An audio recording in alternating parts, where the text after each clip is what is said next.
Do you feel tired all the time and constantly exhausted? Well, it may not just be due to lack of sleep, and there may be other everyday factors affecting your energy levels. Let's dive in. Hi, my name is Lydie. I'm a UK doctor, and on this channel, my friend Hazal and I share insights on all things self-development, adulthood, and productivity. P.S. This is not medical advice and is simply an educational video. All opinions shared are of my own. So let's start with understanding, what does fatigue actually mean? According to the dictionary, it is extreme tiredness resulting from mental exertion, physical exertion, or illness. And I think the thing about fatigue is it can be very deceptive in the way that it manifests itself. It's not always yawning continuously or feeling as though you need to sleep. It can also consist of difficulty with focusing on certain tasks that you'd usually handle with ease, or even feeling easily irritable at the most minor annoyances. Mentally, you might notice slower decision-making capabilities or a lack of creativity, which is a sign that your brain is not getting enough restorative rest. Physically, there might be muscle weakness or a constant feeling of heaviness that makes even the smallest of tasks seem very laborious. There are many factors that can kind of cause this type of fatigue and constant tiredness. And I guess the first one we can look at is sleep quality versus sleep quantity. Sleep quality is about how well you sleep, not just how long you sleep. And this encompasses several aspects, such as how quickly you fall asleep, how regularly you wake up during the night, how much time you spend in the different stages of sleep, especially deep sleep or REM sleep. These stages are actually super crucial for various body functions, such as muscle repair, memory consolidation, and mood regulation. And on touching on depth over duration,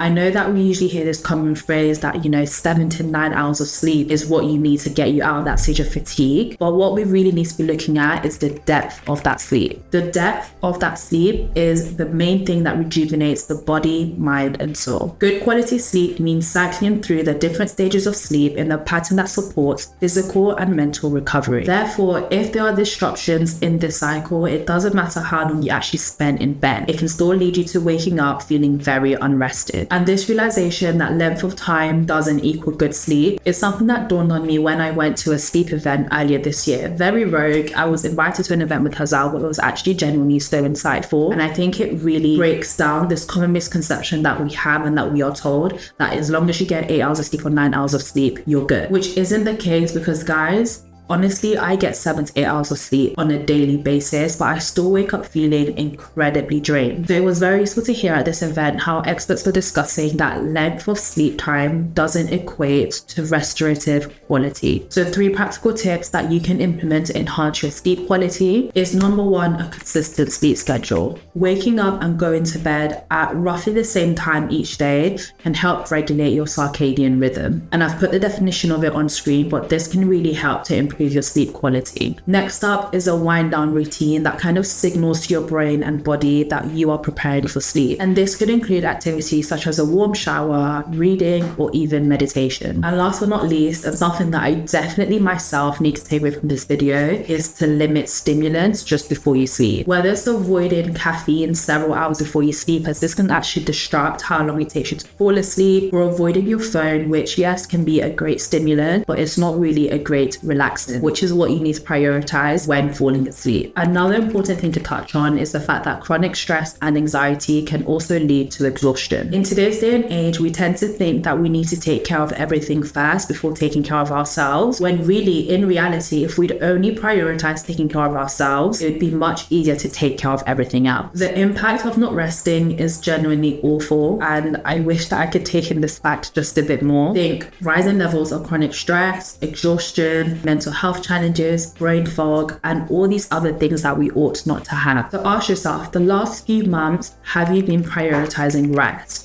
And this doesn't necessarily equate to not being productive. You can be productive and still be a very restful person. But have you been prioritizing yourself and looking after the ways in which you rest? Have you actually been making intentional time to switch off? I know it's hard when you have 1 million things coming at you at once, whether it's concerning career, relationships, finances, education. But it's just unfortunate that in the efforts that we make to meet the demands on everything else on the outside, we end up neglecting the demands of everything on the inside. We often wait until something is deeply wrong, whether it's an injury, a cold, or something worse, before we truly give our minds and bodies the kindness that it deserves. And one of the things that you can use to negate this is practicing mindfulness. And this can be as easy as taking a few deep breaths in your car with apps such as Headspace, or getting into yoga, journaling, or my go-to if you're faith-oriented, praying. I know that for me, especially after a long day of hospital work and ward round and just the mental drainage of having to make lots of clinical decisions regarding patients' health throughout the day, when my head hits that pillow, it can be very difficult to switch off and not think about my work. So that's when writing down my thoughts in the form of journaling or talking it through in the form of prayer can be very therapeutic. It helps you process the day's events and clarifies your thoughts as well. So if you want to implement a few minutes of journaling into your nightly routine, you will see for yourself that it sets off that residual stress and sets the tone for a restful night, which we all need. When implementing these useful habits to try and better your sleep, remember that the goal is not to add different hobbies and different things to your plate, but try to lower the bar of entry as much as possible and streamline these activities that seem minimal but will end up making such a difference in your ability to get rest. Finding ways to decompress is vital, especially if you are in a reality where you're being exposed to lots of stress factors or even sources of anxiety. And this leads me nicely to my next point about restful environment.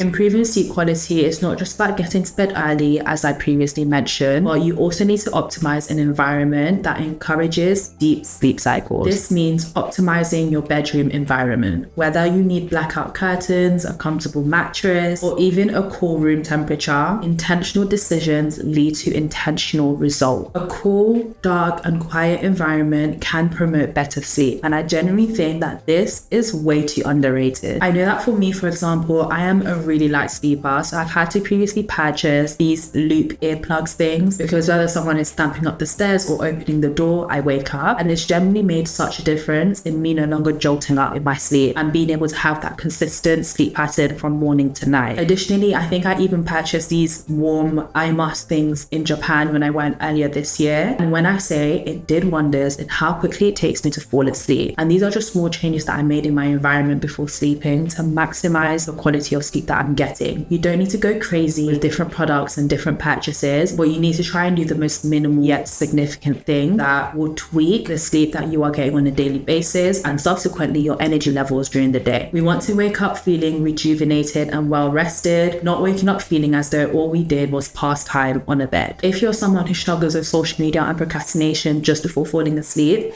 then this video here on how to fix your focus might come in super handy. Let me know what I should make a video on next. Thank you so much for watching, and I'll be sure to see you in a new video next time. Bye!